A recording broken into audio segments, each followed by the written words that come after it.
This is an arcade stick, a dual arcade stick, with some controllers, is combo, and it has a Pandora's box inside. Let's check it out.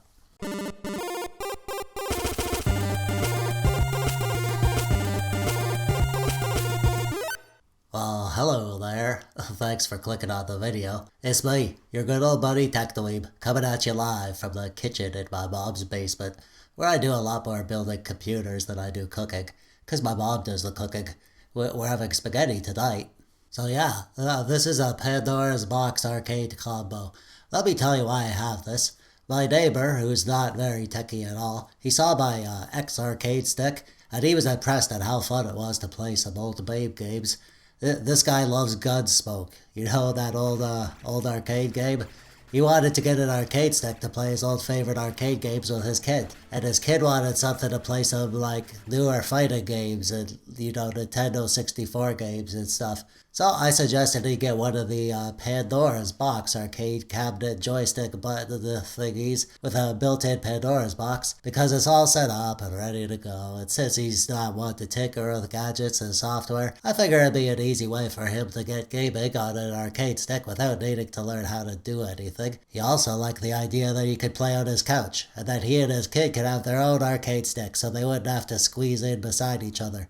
He also liked that it came with extra controllers so they could play 4-player games or they have guests over. And he also liked that it came with 10,000 games, so he wouldn't have to learn how to add his own ROMs. So we made a deal. I'd navigate the gauntlet of devices on AliExpress and pick him a good one, and I'd buy it for him, and he'd give me 1 year's worth of snow plowing. I can't shovel snow because I'm on disability, so we had to pay him before, but I figured this would be a good bargain on my end. This thing was $190 total. It worked out great, except for a few gigantic problems that we had. It's been smooth sailing.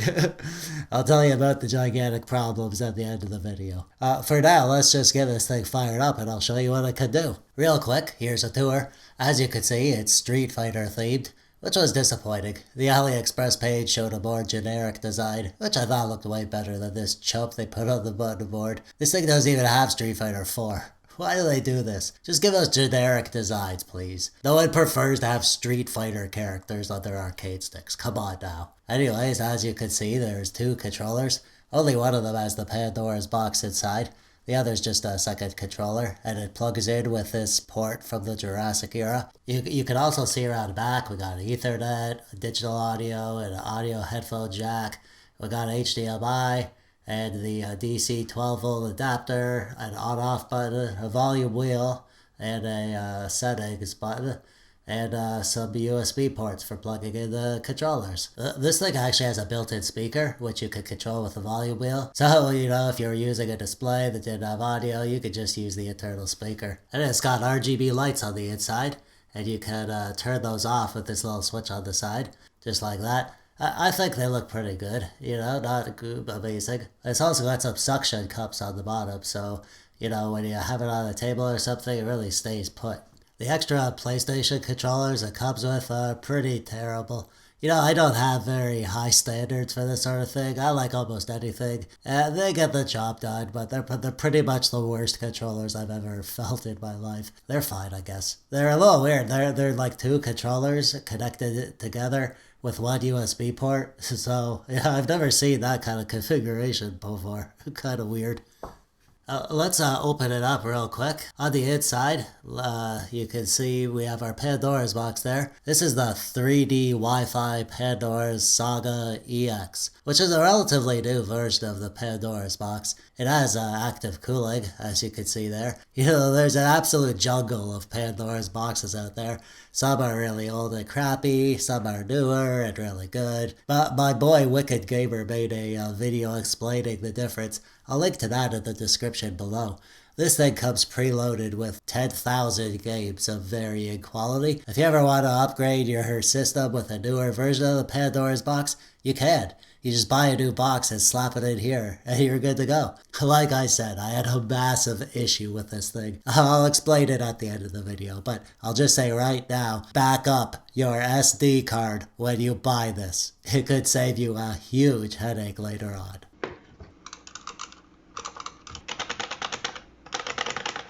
Not super high quality components, but they get the job done. The joysticks feel fine, the buttons are fine. They're slightly higher quality cheap buttons. They don't feel like the total garbage buttons on lots of the really cheap devices, but they're not arcade quality by any means. The overall build quality is very good. Apart from the stupid Street Fighter art, I really like the way they look and feel. I think you'd be impressed with the quality compared to the price.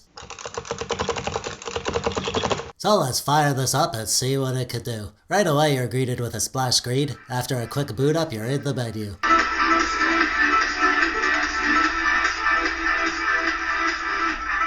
These Pandora's boxes are no-nonsense devices. They have very basic menus and options, and there's no real customization or anything you could do unless you want to get very technical and jailbreak your box with the Pandora tools. I wouldn't bother though, personally. This works well enough as it is. The first column's where you have your big old list of games. Not super useful to scroll through 10,000 games to find the one you want to play. And then we have the categories, and you can scroll through the systems here. We have MAME, Final Burn Alpha, Dreamcast, PC Engine, Sega Megadrive, Gameboy Colour, Gameboy Advance, Super Nintendo, regular Nintendo, Nintendo 64, PlayStation, and PSP.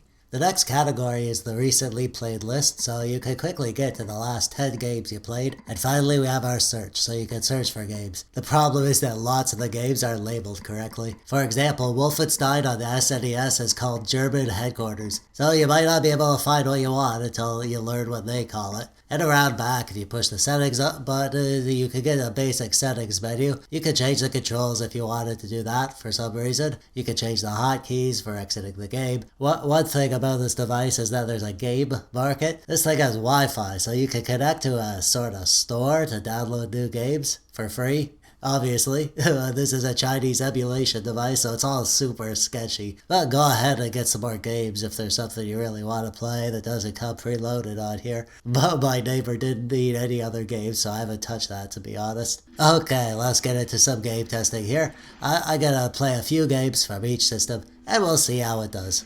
Let's start out with the game that is the reason why we got this thing. My neighbor wanted to play Gunsmoke, so here's some Gunsmoke running on MAME.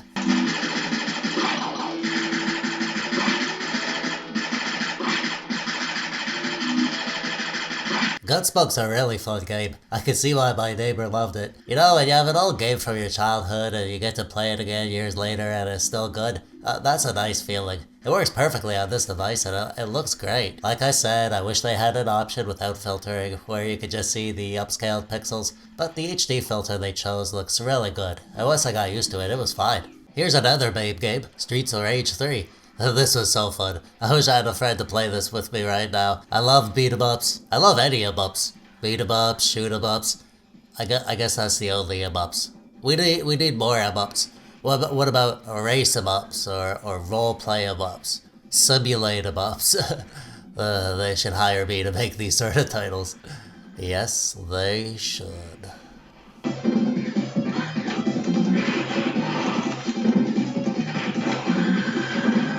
Hey, speaking of em-ups, here's a shoot-em-up, Fantasy Zone 2. It's insane. It's like a fever dream.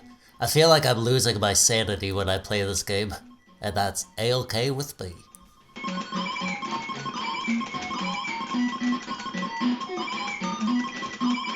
It's not all smooth sailing. Here's Golden Axe 2. The game looks fine and it runs fine, except there's something weird up with the audio. It's definitely not supposed to sound like this.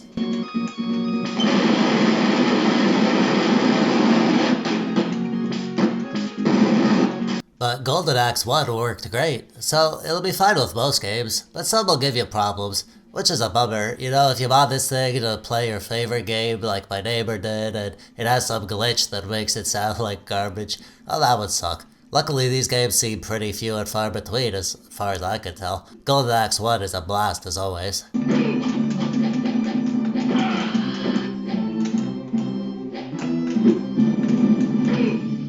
Next up, we have some Final Bird Alpha games. Final Bird Alpha is another multi-platform emulator, you know, like MAME. It's like the older one, though. The new one's Final Bird Neo. And I find it has better compatibility and, you know, just less glitches overall. So this is definitely the arcade emulator I prefer to use. Doesn't have as many games, though, obviously. Here we are running Street Fighter Alpha 3. It's a really good fighting game on the arcade. Everybody loves this game. And the controls in fighting games in general, this arcade stick feels really good. I have no problems pulling off all my special moves and stuff.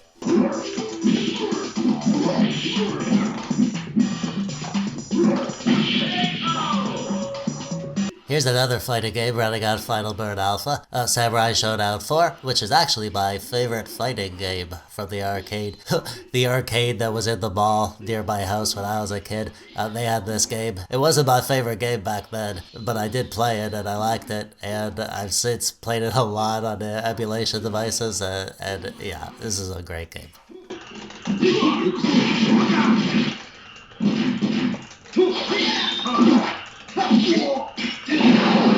Oh, okay, so this is Sunset Riders. I didn't know about this game until recently. I had my cousins over and we were looking for games to play on the Super Console X, and we played this 4-player. This is a really good game. This might be one of my favorite kinda, I don't know what you'd even call it. It's sort of like a platforming shoot 'em up, sort of like a beat 'em up. I don't know what genre you'd classify this in. It's basically Red Dead Redemption, but like as a ridiculous arcade game. It's so ridiculous and fun, and the controls are really tight, and the gameplay's really fun too.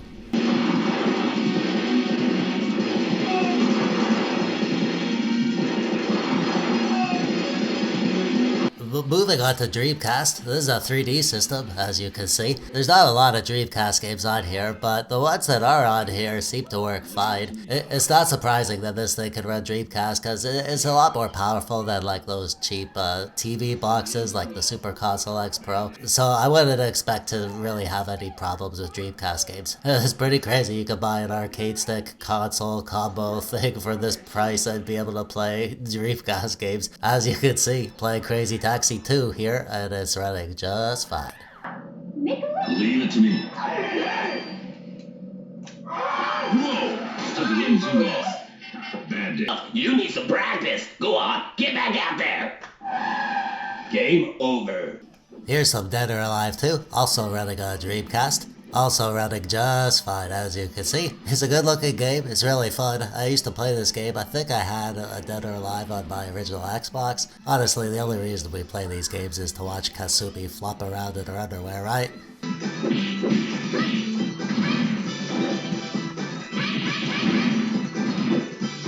Here's a game I didn't know about. This is called Under the Feet, and it's fun. It's like a 3D shoot 'em up. I love shoot 'em ups. I really love shoot 'em ups. I always love discovering new shoot 'em ups, and I really like the 3D shoot 'em ups. There's not that many of them on these old consoles, so you know, finding old hidden gems like this, I really love it. Hey, if you know any 3D shoot 'em ups on any of these old retro consoles, let me know in the comments, please.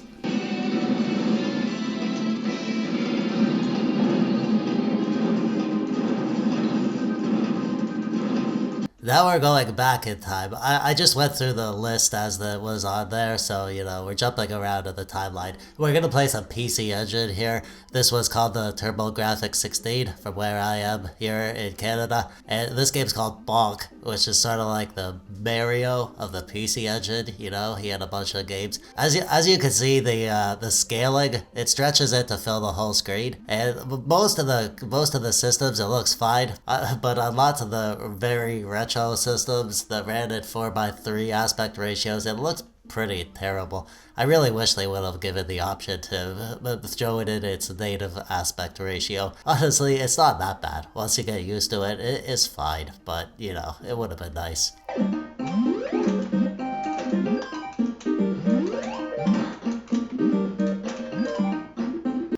You know, playing lots of these old games that were on a console, but playing them with an arcade stick, it feels pretty weird, you know, like playing side-scrollers. But keep in mind that lots of the games on these consoles were ported from the arcade in the first place. So playing stuff like this, Afterburner, on the PC Engine, it feels like you're playing an arcade game. And it feels great. It feels really, really good on this arcade stick.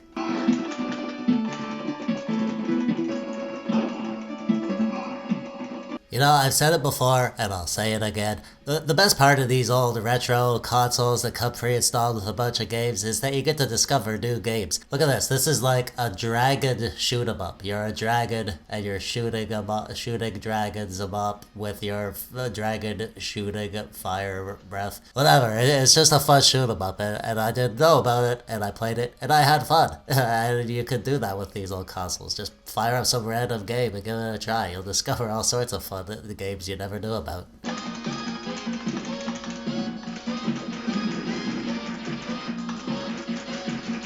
Continuing on with PC Engine, I just fired up another random game. This one's Dungeon Explorer. As you can see, it's in Japanese. It's sort of got a story to it, so, you know, you won't really be able to enjoy this game unless you speak Japanese, or Chinese, whatever it is. The game looks kind of fun. I had fun trying to figure out what it's about, and I just love playing games I never played before. It's a shame that there's so many games that are in Japanese and Chinese, and I won't ever be able to enjoy them.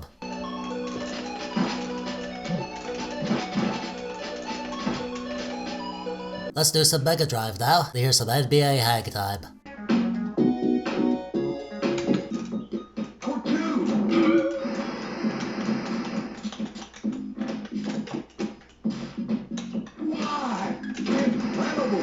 And another Mega Drive game. This is NHL Hockey. I actually really like hockey games. You know, I'm Canadian, so it sort of runs in my blood. I don't care about actual hockey, to be honest. I never really played hockey except for like street hockey when I was a kid. But my connection to hockey is with hockey video games. I used to play hockey video games all the time when I was a kid. All my friends were into hockey, you know, just, you know, kids and their sports. I don't know. I was more of an indoor kid, you might say. But I never minded getting behind a controller and playing some hockey. That sounds pretty fun to me.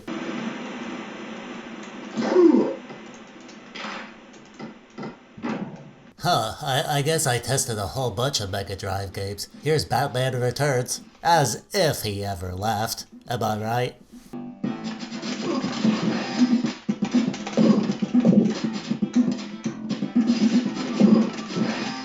More Mega Drive. Well, I guess I just went Mega Drive crazy, didn't I? I guess I had to test everyone's favorite Mega Drive game, Barbie Supermodel.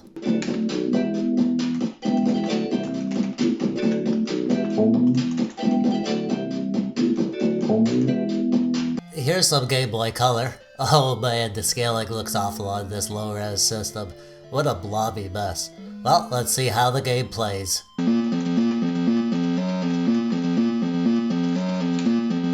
And it doesn't. This one didn't work.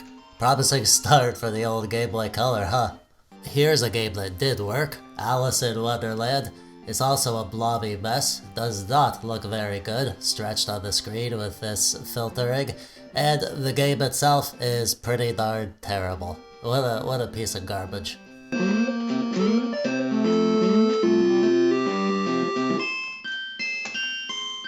One more Game Boy Color game. This is Taco Raceway. Not a very good game. Is it just me? Or was there just not lots of good games on the Game Boy Color? I'm sure there were some, you know, but every time I fire up the Game Boy Color expecting to find some hidden gems, I just end up playing these garbage games. They're just yucky to me.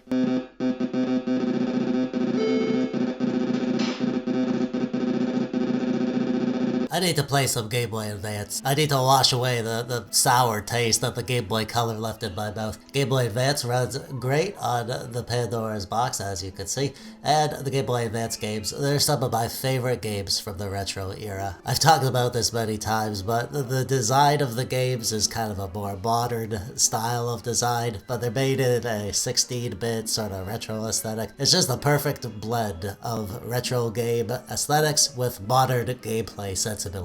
I just love the Game Boy Advance so much.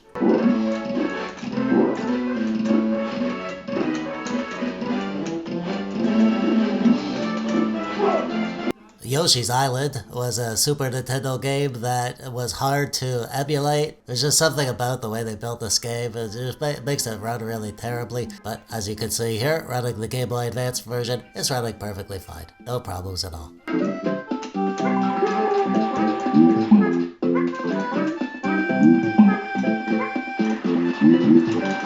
another Game Boy Advance game. This is Mario Pinball Land. I freaking love pinball. I don't know if you guys know this about me, but I am a pinball nut.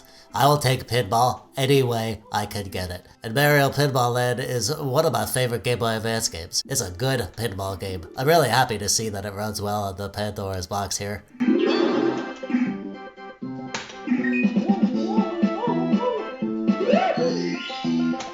And here's some Sonic Advance running on the Game Boy Advance. I didn't really care for this game. There's something about playing Sonic on such a small screen with the pixels are so big. It doesn't feel as good as playing the other retro consoles, you know, like the Sega Genesis or whatever, any kind of full screen console. But if you like this game, it runs fine on the Pandora's box arcade thing here, so, you know, go nuts.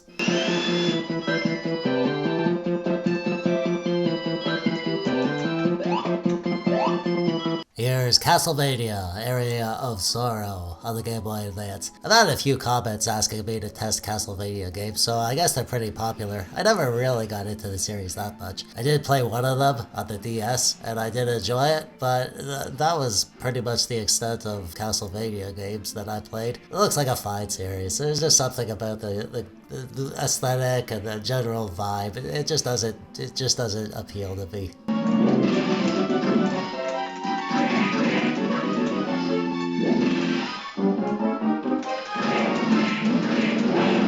Let's do some SNES now. We're gonna start with X-Men Mutant Apocalypse.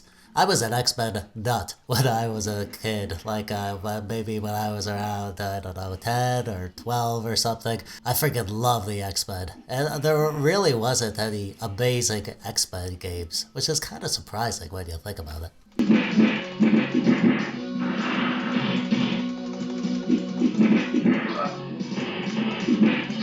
Here's some more SNES. This is Donkey Kong Country. And this is some weird tournament edition. I don't know if the actual Donkey Kong Country is on here. I know Donkey Kong Country 2 is on here. This is the first one, and you can see there's a timer on the screen, and there's no overworld map or any of the cutscenes or anything. Anyway, the gameplay's fine. The good old Donkey Kong Country. Everybody loves Donkey Kong Country, including me. Such a good game. And it's actually pretty fun to play this game on the arcade sticks. I was actually pleasantly surprised.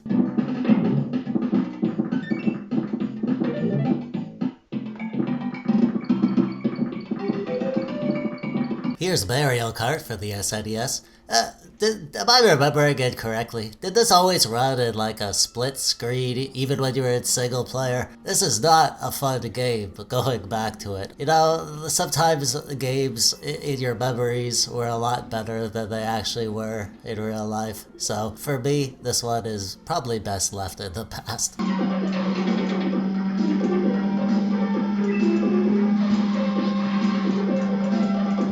Wow, this video is running really long. I didn't intend to make this epic long video about this device, so anyway, here's some Top Gear for the SNES. And here's some Urban Strike, which is a good game. I really like the Strike series on the SNES. I like helicopter games. I always have for some reason. Let's go through the NES real quick. Here's some Ice Hockey, which is one of my favorite hockey games of all time. This game is ridiculously fun.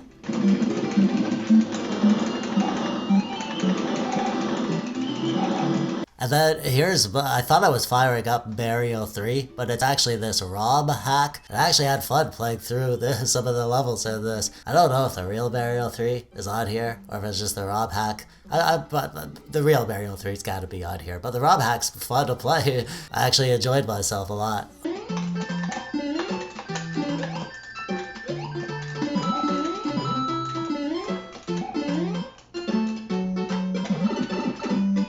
So we're gonna move on to Nintendo 64, and I wanted to start with this game, Cruisin' World. The Cruisin' games are a series of games that didn't really run well on low-end TV emulation devices like the Super Console X. They were just kind of a stuttery mess, and I'm pleased to let you know that they run just fine on here, and they're really fun to play, this series of games on the arcade stick, because the Cruisin' series was originally a series of arcade games, and it kind of feels natural. Although in the arcade you played with a wheel. Anyway, they run just fine here.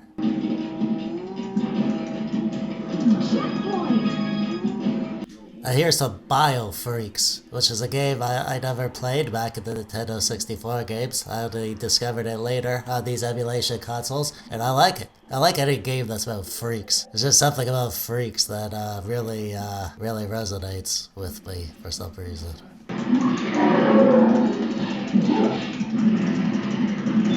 Oh, and as you can see, I think there's some graphical issues with this game. The character models go all white there. I don't know what's up with that.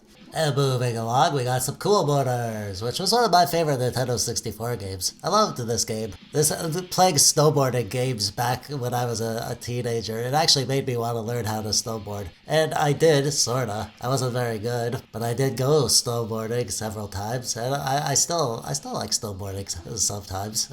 I haven't been able to do it yet this winter, but I hope I can.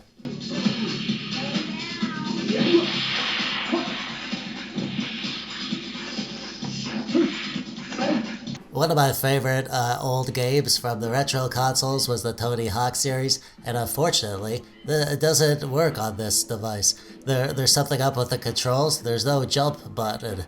So I don't know if remapping the controls would fix this. I didn't bother, but you know, kind of disappointing it didn't work out of the box for this game, because it's a good game. And another good game that does work properly is F-Zero X. Well, why do they do that? F-Zero X. They put 2 single letters in the game name. I hate when games do that. Yeah, it's a stupid gripe, I guess. I don't know why it bothers me. I'm such a grumpy old man sometimes.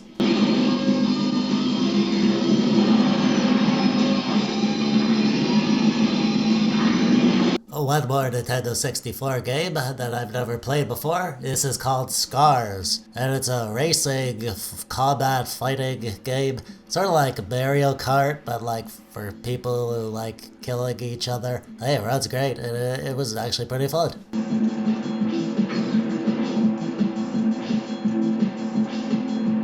Let's move on to some PS1. I should mention, by the way, that there's not a lot of games, like the 3D games, on this console. There's not a lot of PS1, Nintendo 64, Dreamcast, PSP. There's not lots of those games. But I wanted to test Bloody Roar, because this is one of the hardest PS1 games to emulate. So if your device plays this okay, then it'll probably play everything else okay. And as you can see, it's running just fine. Here's Castlevania, again, for those of you who like Castlevania. Symphony of Night, running A-okay, it looks good, plays good. Yeah, so if you like Castlevania, then you'll be just fine playing it on this arcade stick if you want to do that.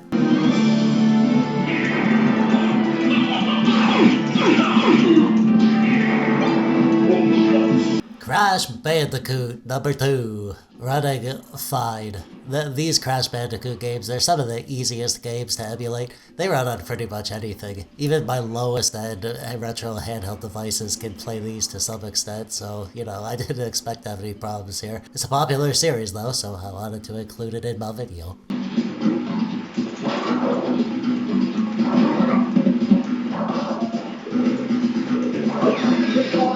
And I wanted to include Tekken 3. It's a popular game, and I know lots of people like it, but my good friend Boris, who's this Russian guy I like to play games with, he likes Tekken 3, so this one's for you, Boris.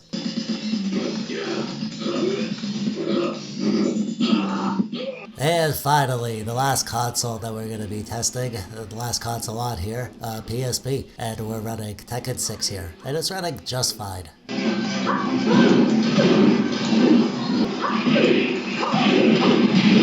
And then we got some Mortal Kombat on the PSP. Most of the PSP games on here are fighting games, which is fine, I guess, you know, it's an arcade stick, you want to play your fighting games. The PSP fighting games are some good fighting games, and they run really good on this device, so I could understand why they put them on here. Mortal Kombat is running great, and it's a lot of fun.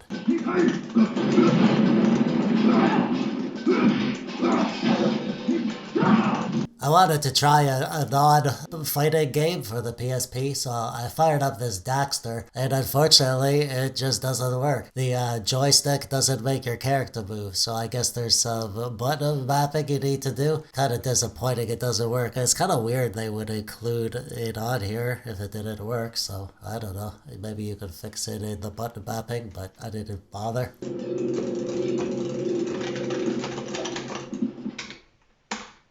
Now, I want to tell you about my big, gigantic problems I had. Here's the quick version. My neighbor said it stopped working. He doesn't know how to do tech stuff, so I said I'd help him since I was the one who bought it for him. The Pandora's box, it wouldn't boot. It was just loading up to a black screen. The settings button didn't work. It turns out the SD card was corrupted. So I went online to try to fix it. I thought I could download an image or something and flash a new SD card, but I learned the SD card in here is locked to the machine. You know, there's some sort of hardware key or something. So I started asking around, and I was directed to the Team Pandora Discord, and one of the guys who worked on the Pandora tool, which is a Pandora's jailbreak tool for unlocking the device, he tried to help me out. He walked me through attaching a keyboard, using a USB flash drive to boot to a Linux shell, and throwing around some commands, and getting into the dev settings, and trying to access the hardware key so I could unlock it. But we hit a roadblock because apparently this newest Pandora's box has a new type of hardware lock, and he didn't know how to get around it yet. We worked together trying to figure it out for like 5 hours, and we couldn't. There was one step that we were totally stuck with. Oh, and real quick, shout out to the Team Pandora. Those guys are so knowledgeable, and their tools seem so cool, and it was really awesome of this guy to take time out to help me try to solve this. So ultimately, I had to contact the seller on AliExpress, which is always interesting. They had me try a bunch of useless steps that I obviously already tried.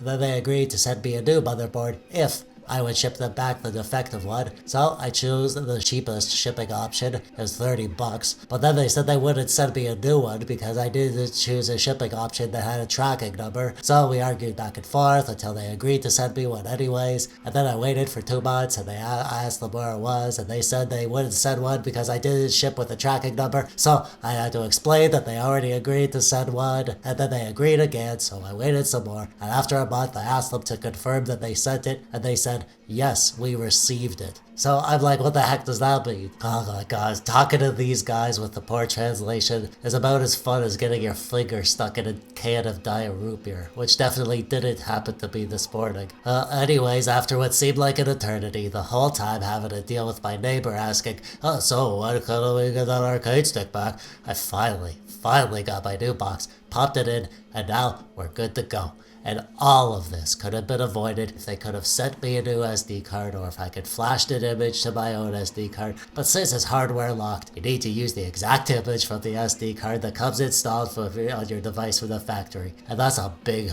problem, in my opinion. The moral of the story is back up your SD cards as soon as you get a device like this. Any device. Whether it's a Pandora's box, or a retro handheld, or an emulation box, console thing, just back up the SD card. The SD cards they use are cheap garbage. They fail all the time. I know it's annoying to have to back it up as soon as you get it because you just want to play with your new toy and not bother with putting it into your computer and you do a backup to this thing. Well, just trust me, backing it up could save you hours of hassle down the line. So if you're not sick of my voice by now, you might be wondering what I think of this thing. Oh, I like it. I like that it plays some hard to emulate stuff. Lots of 3D systems like Nintendo 64 that don't run well, and lots of these emulation devices like the Super Console X. You know, that thing could handle maybe half of the Nintendo 64 games, but this thing handled those games just fine. These new Pandora's boxes have more power than the cheap Android TV boxes, and they cost about the same. Yeah, you miss out on a lot of customization. I would have loved to be able to run the games in their proper aspect ratio with my own filters and bezels, for instance, but when you lose in customization, you gain in convenience and performance. My time with this thing has been just great, because it's pretty much hassle-free. You just load up a game and start playing, and as long as the game works, it works. The joysticks and buttons are fine. The build and look, is fine. Again, I really wish the image they used on the button board was more generic, but it's fine. So, some missing options like the scaling and filtering, yeah, that's fine too. It's all fine. I don't think the system or the product will blow you away, but at this price, for what you get, I'm actually pretty impressed at how fine it all is. And as always, my favorite thing about these retro consoles is that they have thousands of games built in. So you can play your old favorites and discover new ones, and it feels pretty dang authentic playing old MAME games on a proper arcade stick like this. Obviously, it's only fine if you don't consider my big massive issue where I had to send the motherboard back to China. That was super annoying and stupid, but you won't have to do that, right? Because you're gonna back up your memory card, aren't you? That's right, you are. And that brings us to the end of this epic video. Please let me know in the comments below, what do you think of this thing? Do arcade stick console combos appeal to you? I'm really curious what you think. Let me know in the comments below. And while you're down there, click the thumbs up button if you like the video, or the thumbs down button if you hate it. Subscribe so you don't miss any of my videos. I'm TechDweeb. Thanks for watching. Bye-bye.